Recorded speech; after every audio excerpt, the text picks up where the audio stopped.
7h-9h, les matins de France Culture, Guillaume Erner. Bonjour Céline Sciamma. Bonjour. Votre dernier film, c'est le 4e, Portrait de la jeune fille en feu, sort ce mercredi en salle. Après la naissance des pieuvres Tomboy et Bande de filles, nous sommes plongés cette fois-ci en 1770. Marianne, peintre indépendante et affranchie, débarque en Bretagne à la demande d'une riche propriétaire. Celle-ci lui commande le portrait de sa fille pour l'envoyer à son futur époux afin de le convaincre de l'épouser pour s'opposer à ce mariage. La promise, incarnée par Adèle Haenel, refuse de poser. La peintre, introduite auprès d'elle en tant que dame de compagnie, doit dresser son portrait en secret et regard après regard, elle est prise de fascination pour son modèle. Pourquoi avoir choisi de situer au XVIIIe siècle cette histoire de femme, Céline Sciamma ? Parce que cette histoire, déjà pour des raisons de cinéma, hein, une envie de se déplacer, une envie d'avoir un nouveau terrain de jeu, une envie de mise en scène, mais également parce que finalement cette histoire elle n'avait pas été racontée, que donc elle appartient profondément à aujourd'hui. Et puis elle sera toujours quelque chose qui s'est dit en 2019, même si elle raconte cette deuxième moitié du XVIIIe siècle. Ce qui frappe dans ce film, c'est qu'il n'y a pas d'homme. Alors en fait, j'ai menti, il y en a un, mais il a un rôle strictement anecdotique. Et peut-être justement est-il là pour renforcer cette absence des hommes. Céline Sciamma, on insiste sur le regard féminin, dans tous les sens d'ailleurs dans ce film, puisqu'il s'agit d'une peintre qui peint une autre femme. Qu'est-ce que ça veut dire construire un film sur le regard féminin ? C'est déjà l'enjeu du récit, hein, la tension dramaturgique, elle est autour de la question du regard. Une peintre qui doit regarder un modèle qui se refuse, puis ensuite qui se laisse regarder, voir qui la regarde. Et puis ensuite, c'est un enjeu de mise en scène. Comment on regarde ces personnages, comment on regarde ces personnages féminins toujours comme des sujets et pas comme des objets, ce qui fait normalement partie de la grande tradition du plaisir au cinéma. Là, il s'agit aussi de renouveler ses plaisirs. Il s'agit toujours du plaisir de regarder, mais en se questionnant, en étant joueur, en étant politique, en proposant une autre politique du regard. Politique, ça veut dire quoi ? Politique, ça veut dire quoi ? Ça veut dire conscient. Et des enjeux de représentation et de comment la fiction a un impact sur le réel, sur nos vies. Je crois que c'est ça une politique de la fiction. Ça veut dire que pour vous, le regard masculin, ce n'est pas un regard neutre. Absolument, ouais. Enfin, pour moi et pour... En l'occurrence, c'est à vous que je parle. Absolument, mais c'est une conversation qu'on commence à peine à avoir. Comme quoi, c'est fou à quel point même notre imaginaire de l'artiste est puissant. Parce que c'est des conversations, selon les cultures, qu'on a plus ou moins rapidement. Mais en France, on commence à peine à avoir cette discussion, et y compris à la faveur de ce film et d'autres. Mais alors, quand vous observez, quand vous regardez, un film où le regard masculin est dominant, omniprésent, qu'est-ce que vous vous dites, Céline Sciamma ? Et par contraste, comment avez-vous pensé ce film, Le portrait de la jeune fille en feu, où là, c'est le regard féminin, avec une équipe d'ailleurs, on a regardé, qui est très largement féminine ? Ouais, quand je regarde un film, en fait, tout ce que j'ai vu dans ma vie, c'était un regard masculin, en fait, hein, globalement. Donc, jusqu'ici, c'est pour ça d'ailleurs qu'on le questionne pas, qu'on l'a pas suffisamment questionné. Donc, je me dis rien de spécial quand je regarde un film fait par un homme. Enfin, je veux dire, j'en ai pas une lecture particulière, ou alors, en tout cas, ça demande un effort de déconstruction. Ça n'est pas naturel, vous voyez. Même pour moi, c'est quelque chose que j'apprends à faire. Non, j'essaie surtout, je procède pas par contraste ou pour me démarquer. Je crois que, en tout cas, j'essaie de sortir des répétitions, j'essaie de proposer une réforme. Et en fait, du coup, on est plutôt dans des dynamiques de création, d'inventivité, de nouvelles propositions. Et votre héroïne, Adèle Haenel, dans le film, elle veut s'émanciper de ce peintre. En fait, elle ne veut pas se laisser enfermer dans la vie, puisqu'elle est promise à un mariage dont elle ne veut pas, et on veut faire son portrait, elle ne veut pas être enfermée dans le cadre. Bref, vous filmez des femmes qui aimeraient être libres dans une époque où elles sont officiellement contraintes. Oui, Sauf qu'on ne filme pas la contrainte. Et c'est d'ailleurs l'exclusion des personnages masculins procède de la même idée. Hein, c'est pas du tout punitif. C'est qu'est-ce qu'on met dans le cadre et qu'est-ce qu'on n'y met pas. Et le film ne prend pas le temps, ou ne le perd pas peut-être, le temps de raconter le cadre de la domination, qui est quasiment une convention de fiction du passé. Hein. On sait qu'elles sont contraintes, mais on les regarde dans tout leur possible, on les regarde dans leur puissance, et pas du tout dans les endroits d'entrave ou de conflit. On les regarde même quasiment de façon insulaire, comme une utopie. Qu'est-ce qui serait possible, qu'est-ce qui est possible à partir du moment où on n'est pas sous le regard, justement, où on est hors du protocole, hors des mondanités, et qu'est-ce qui se passe dans la solitude, comment on partage leur intimité. Justement, on va écouter un extrait de votre film Portrait de la jeune fille en feu, Céline Sciamma. Votre mère est d'accord pour que vous sortiez seule demain. Vous serez libre. Être libre, c'est être seul. Vous ne croyez pas? Je vous dirai demain.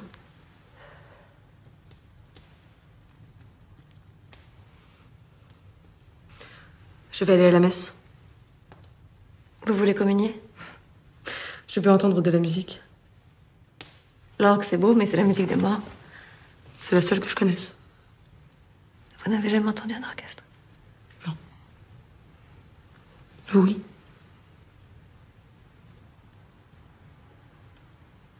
Racontez-moi.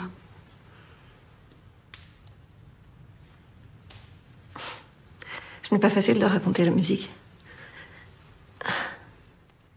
Un extrait de votre film Portrait de la jeune fille en feu, Céline Sciamma. Que voit-on à l'écran dans cette très belle scène où il est question de la solitude et de la liberté? Alors, on voit Adèle Haenel, le personnage d'Héloïse, qui fume la pipe. Et ces deux femmes qui sont assises côte à côte. C'est la première fois qu'elles se rapprochent et qu'elles ont vraiment une discussion intime. Une discussion sur l'art et sur le désir de vivre l'art, avec cette envie d'écouter de la musique. Le film, il reconstitue aussi les frustrations dans la disponibilité de la beauté. Et on discute, voilà, c'est la discussion intellectuelle et cérébrale de personnes qui vont s'éprendre. Oui, parce que il y a aussi un jeu à la fois entre le classicisme et une situation de profonde liberté. Et il y a un jeu avec la comparaison entre les arts, la musique. Il est question aussi du mythe d'Eurydice, avec une photo très particulière. Ce sont de belles images. Comment avez-vous choisi de composer ces images, Céline Sciamma? Alors avec la chef opératrice Claire Maton, on savait à la fois qu'on allait parler de peinture, donc qu'il s'agissait de rivaliser avec cette idée quasiment. Mais on a cherché à inventer la langue du film, en fait. On n'a pas cherché d'ailleurs à être dans la référence aux peintures de l'époque. Évidemment, il est question de cadre, de direction de lumière, d'un personnage dans ce cadre, donc ça a à voir avec la peinture, mais on s'est dit qu'il fallait trouver notre propre beauté. Donc souvent au cinéma, la beauté c'est une question de temps et de moyens et de soins. Et le film a sa signature. Il est surtout très épris de ses personnages. Et c'est leur force, leur beauté surtout qu'on a cherché à regarder, avec l'idée que la lumière allait émaner d'elle plutôt que d'être composée comme ça de façon un peu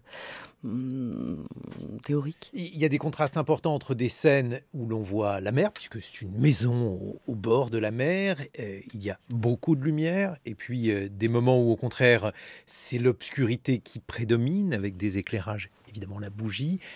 C'était le choix finalement de décrire deux univers avec un univers de l'intime. Oui, le film, il a une dynamique nocturne, d'intérieur, qui par moments, il y a aussi une échappée dans la nuit, dehors. Et puis surtout, c'est la question du feu, comment le feu circule de pièce en pièce, que ce soit dans l'âtre de la cheminée, que ce soit à la main dans une bougie, que ce soit dehors, en plein air. Et il y a le trajet de cette flamme aussi, qui a été un grand enjeu de la lumière. Et puis, il y a aussi le choix de filmer cette histoire d'amour entre deux femmes, thème finalement assez rare dans le cinéma, Céline Sciamma.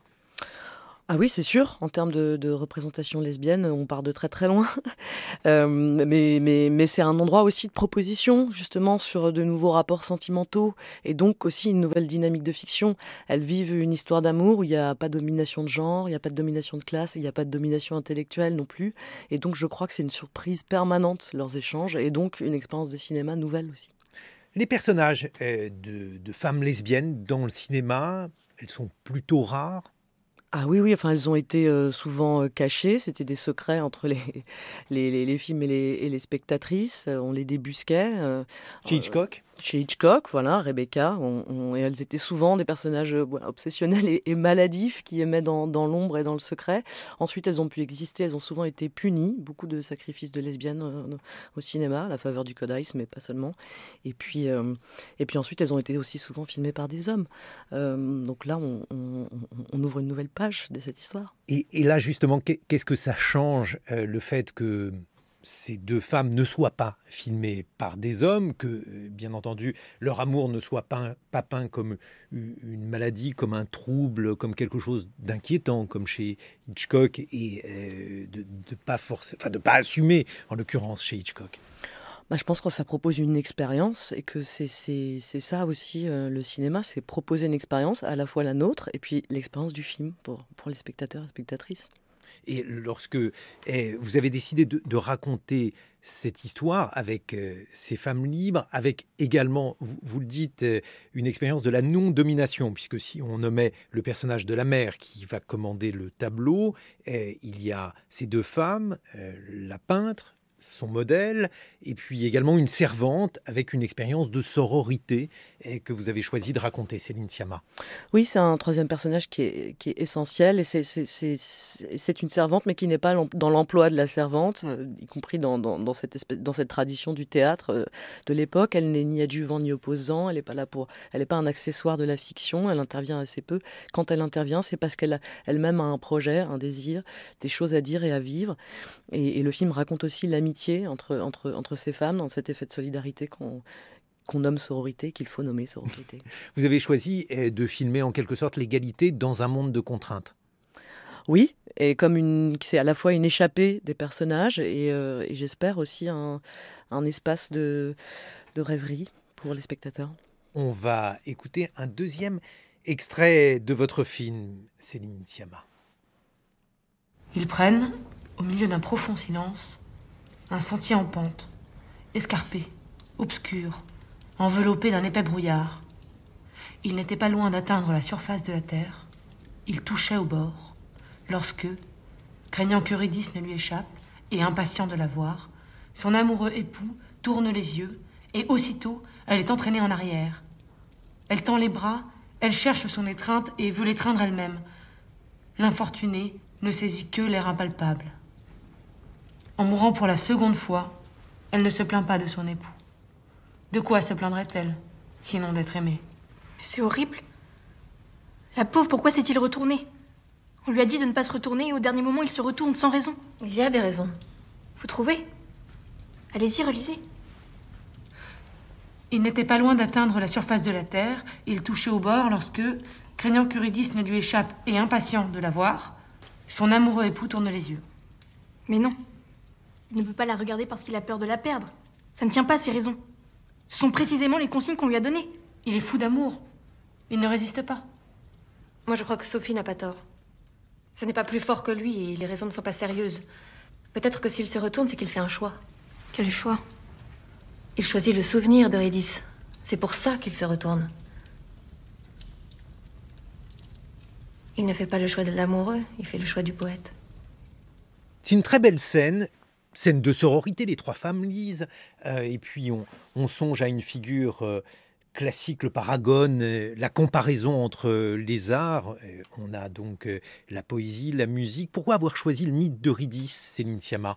J'adore que vous disiez mythe d'Eurydice parce que c'est le mythe d'Orphée et ça prouve que le film opère. Ça devient le mythe d'Eurydice. Parce que c'est un mythe à la fois qui est sur l'amour et qui est sur l'art et qui fait dialoguer le dialogue amoureux et le dialogue de création et que donc il est au cœur des problématiques du film. et que cette tension dramaturgique, ce suspense que contient ce mythe, il me plaisait dans cette scène de quotidien que je voulais entre entre ces femmes qui, comme si elles regardaient une bonne série télé avec un cliffhanger. Et puis parce qu'il s'agit de les voir débattre, effectivement, de montrer leurs échanges intellectuels et de basculer, de regarder les mythes du point de vue des femmes, justement, et de ce personnage d'Eurydice. Avec également, parce que là aussi vous jouez avec une manière de moderniser des formes classiques ou de reprendre des classiques et de les présenter différemment. Vivaldi, et avec une musique, les 4 saisons qui a peut-être été trop entendue et que vous choisissez de faire entendre à nouveau au clavecin, par exemple. Oui, et pas que. Oui, j'ai choisi les 4 saisons. L'été de Vivaldi, c'est la musique de bien de nos attentes administratives, mais c'est un tube et je voulais un tube, je voulais un titre classique qui soit absolument démocratique pour que tout le monde puisse revivre sa puissance. Et lorsqu'on voit cela, on se dit qu'effectivement, on a à la fois donc une scène politique, un film sensuel. Comment choisir justement, vous qui êtes plutôt présenté comme une cinéaste cérébrale, intello, comment avoir décidé de mettre en scène des scènes et une histoire d'amour? Je pense que l'amour, ça va avec l'intellect, par ailleurs, et que en termes de cinéma, tout ce qu'on pense peut maximiser les sensations, en réalité. Et je pense que je fais pas du tout, je mets pas en contradiction le fait de réfléchir aux choses et de les rendre vibrantes et vivantes, au contraire. Et c'est tout un travail avec les interprètes, d'incarnation, qui passe bien sûr par leur corps, leurs idées, mais qui passe ensuite aussi par tout le travail qu'on fera, notamment au son. C'est beaucoup une question de rythme, l'amour, le souffle, la peau, les matières, les frôlements, des costumes.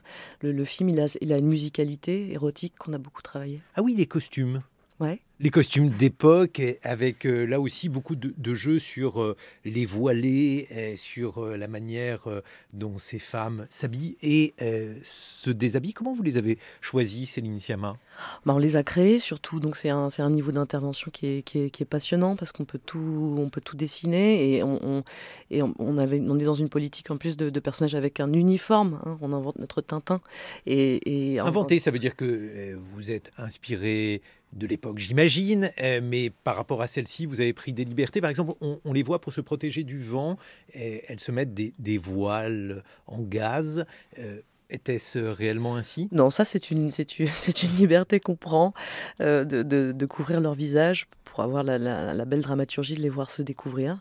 Mais sinon, il n'y a aucun anachronisme dans les costumes et les grands choix, ce sont évidemment plutôt les matières. Voilà, on est globalement souvent au cinéma dans cette époque sur de la soie, donc sur des brillances, sur de la légèreté, sur quelque chose d'un peu aérien. Et là, on a choisi des cotons, des lins, des choses qui sont plus lourdes à porter et qui les font se mouvoir différemment. La réception de votre film est très bonne, je disais les critiques ce matin dans la presse. Est-ce que ça signifie que le female gaze, le regard féminin, vos partis pris, politiques, esthétiques, sont aujourd'hui acceptés et qu'il y a eu une avancée à cet égard, Céline Sciamma?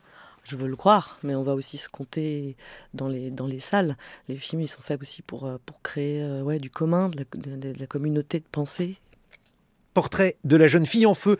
C'est votre film, Céline Sciamma. Il est aujourd'hui en salle. C'est un très beau film sur l'amour, sur l'égalité avec une mise en acte de la politique et une réflexion sur les arts. Dans quelques instants, Marlène Schiappa, secrétaire d'État à l'égalité entre les femmes et les hommes et à la lutte contre les discriminations, sera dans ce studio. En attendant, il est 8h sur France Culture et je vous souhaite un très bon réveil.